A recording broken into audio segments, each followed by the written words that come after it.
What's up, fam? Hope everybody's doing fantastic out there. Today we're going to take a look at a brand new knife from Kizer. This is on loan thanks to War Room EDC. Make sure you guys give him a follow, check him out. He will be tagged down below. You just got to simply click it and it'll take you right to his channel. But yeah, so this is a knife that I've been waiting on to drop since Bladeshow. Out of all the knives that I messed with at Kizer during the Bladeshow, even I think during my live stream I even said it, I think this was the one I was most excited about. But this is the Feweed or Feweed. I'm not sure exactly how it's supposed to be said. This is the S45 and 80s camo carbon version. And I apologize, I'm not going to I'm not going to butcher this young man's name. I'm just going to call him Vu. So this is designed by Vu, not Uncle Vu, but Vu. Seems to be a very talented young designer.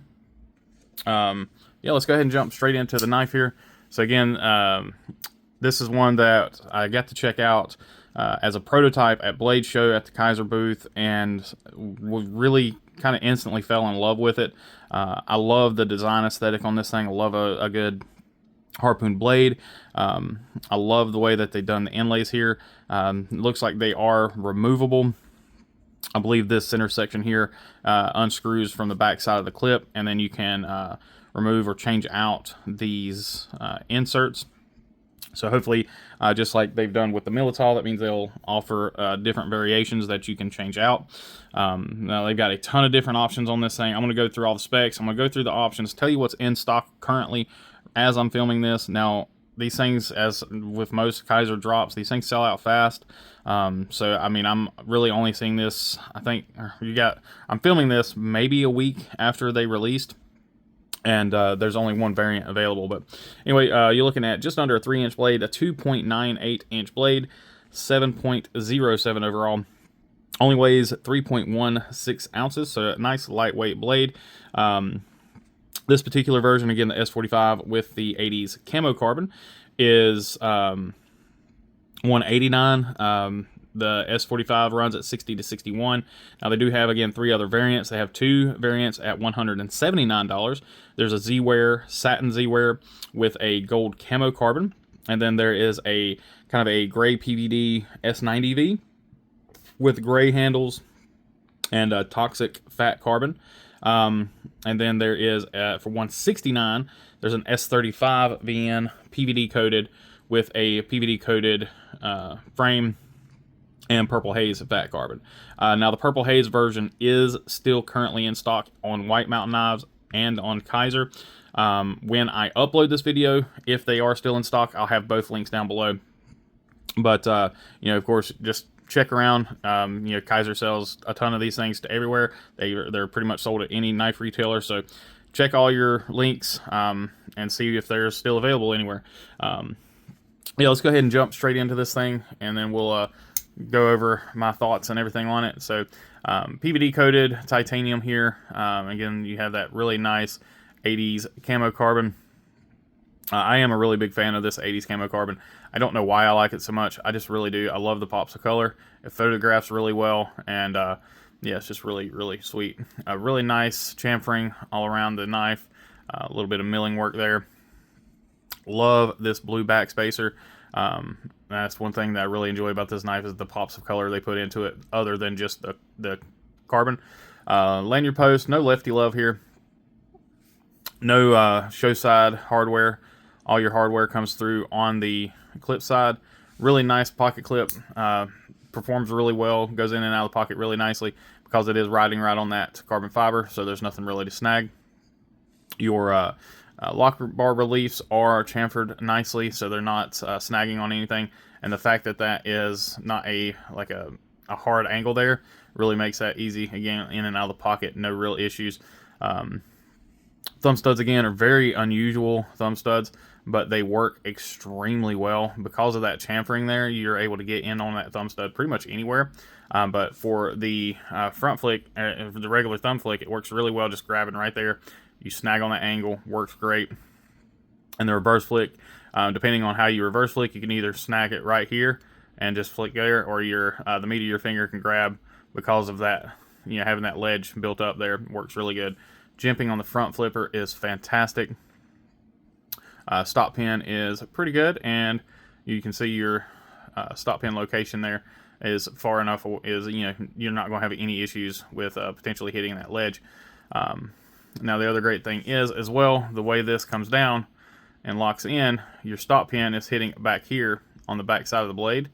So if you wanted to, because if you notice that that's still hidden, if you absolutely hated this front flipper, you could send it to somebody like Paul might and have it trimmed, get rid of that mohawk. But I do think it's a fairly attractive front flipper as front flippers go. It's not too awful bad.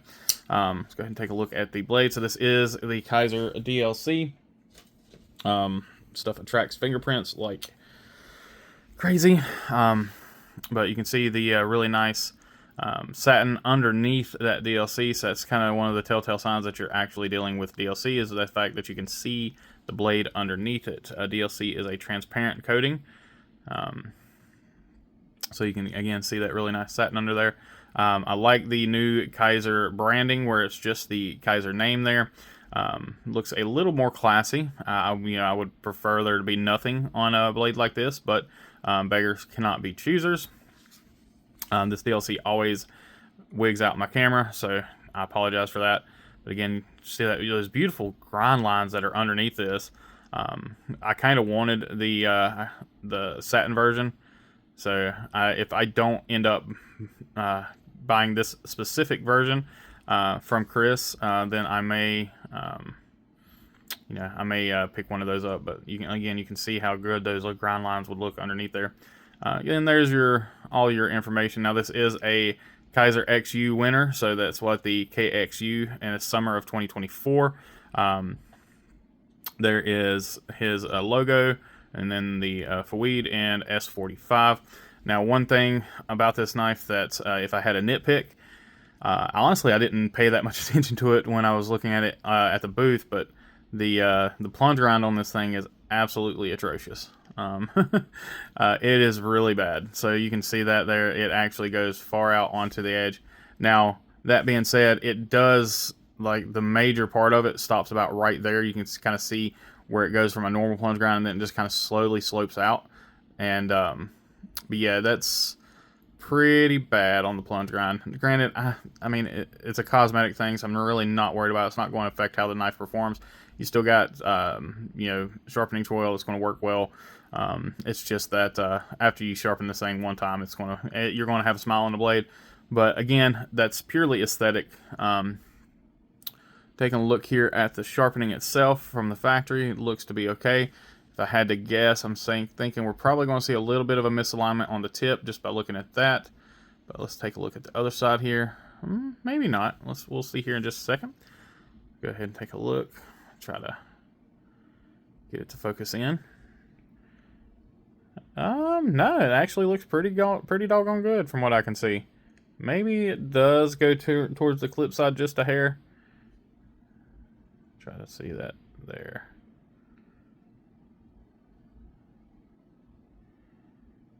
Yeah, it's slightly misaligned on that tip on the grind. The show side doesn't come up quite as high as the clip side, but not terrible, not great, but definitely not terrible. Like I said, that plunge grind is really the only real nitpick I have about this blade.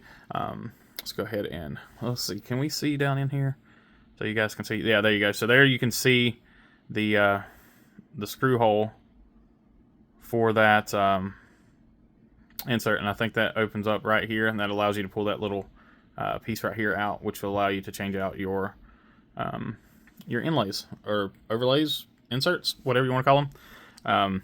Now, action on this thing, insane. Absolutely amazing action, which kind of expect from Kizer now. It's not a surprise anymore, but like I said, the just the fidgetability on this knife is insane. I kind of want to take it apart to see if it's on multi-rows, because it just kind of feels like it has that sort of an action. But I'm assuming they would be some tiny multi-rows if they are. But this thing just for having such a small, lightweight blade, it's got such a nice hydraulic shut. Very impressed by that. The front flipper is amazingly well done. It just works. It works in all ways that I'm able to use a front flipper. The thumb works really well with it, just easily. I mean, which is kind of saying a lot for me. Detent on this one could use a slight tune, but I'm not going to mess with it. Even if it does end up becoming mine, it's not one I'm going to mess with. It's so close to being perfect that I'm not really going to bother with it. Not really going to fuss with it at all. Just really, really stinking good in every aspect as far as the deployment methods. That thumb flick is solid as a rock. I mean, just fantastic. Lockup on this guy. Let's go ahead and zoom back in. Take a look at our lockup. We did not look at that. Of course, Kizer lockup is phenomenal, and we are straight centered.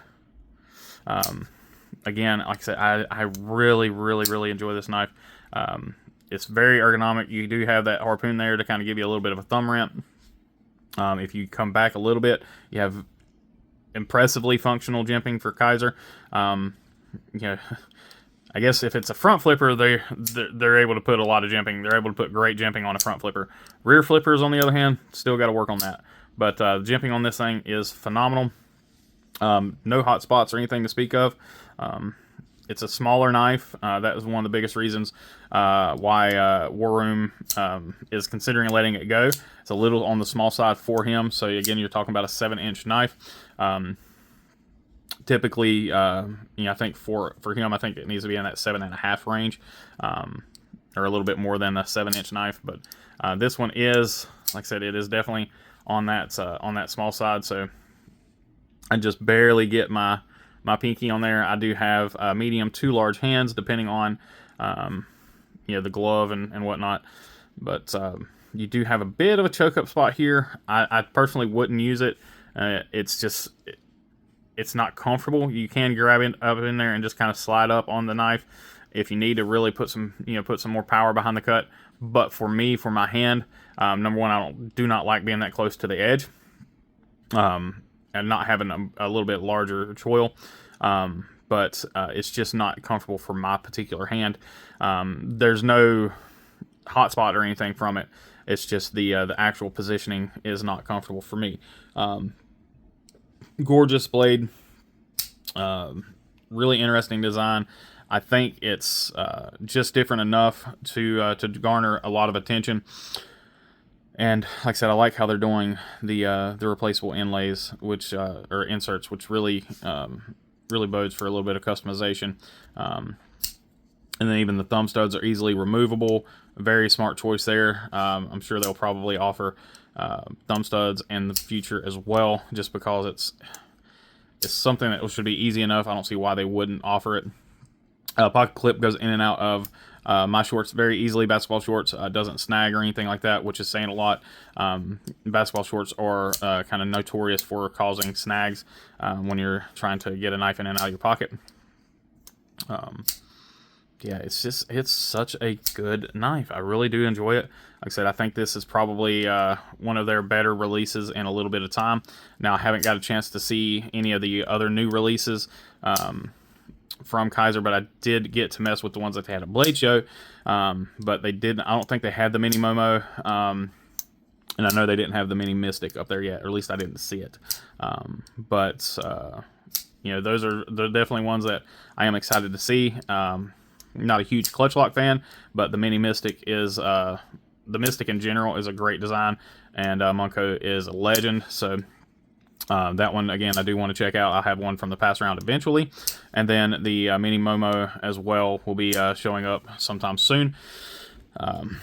Whether I decide to buy one or not, I might just go ahead and buy one because I am fairly far down on the pass round list. So on that specific one, so I will probably just end up picking one up because it's not a terribly expensive knife, and I believe White Mountain still has some in stock. But yeah, let's go ahead and crack into some hardware check on this thing. We are looking at all T8 hardware. Fantastic job there. I'm trying to grab a hold of the bit. Got a little bit of wiggle on that body screw. Pretty much exactly the same on that one. And very little on this one. Yeah. Yeah, those are literally almost exactly the same. Almost the exact same amount. Pretty interesting how that happened. And then I believe even a, nope, that is a T6. So T6 on the thumb stud. And pretty much the same amount of wiggle on that thumb stud. Now that stud is loose, it looks like. The screw is loose there. So let's see if we can't crank that down a little bit.